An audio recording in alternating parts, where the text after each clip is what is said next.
റഷ്യയുമായി ഒരു സമാധാനം അത് ഉണ്ടാക്കാൻ ആഗ്രഹിക്കുന്നതായി യുക്രൈൻ ഒരിക്കൽ പോലും തെളിയിച്ചിട്ടില്ല എന്നാണ് അമേരിക്കൻ പ്രസിഡന്റായിട്ടുള്ള ഡൊണാൾഡ് ട്രംപ് പ്രധാനമായിട്ടും ആരോപിക്കുന്നത്.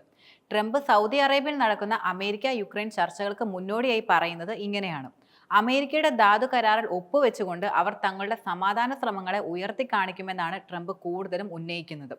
സെലൻസ്കിയുടെ ദുർവാശിക്ക് ട്രംപ് കൊടുത്ത യഥാർത്ഥ പണിയാണ് ഈ ധാതു കരാർ എന്നത് നിലനിൽക്കുന്ന ഒരു സത്യവുമാണ്. സെലൻസ്കി ആദ്യം ഒപ്പിടട്ടെ, എന്നിട്ട് സമാധാനത്തെക്കുറിച്ച് ആലോചിക്കാമെന്ന നിലപാട് തന്നെയാണ് ട്രംപ് കൈക്കൊണ്ടിട്ടുള്ളത്.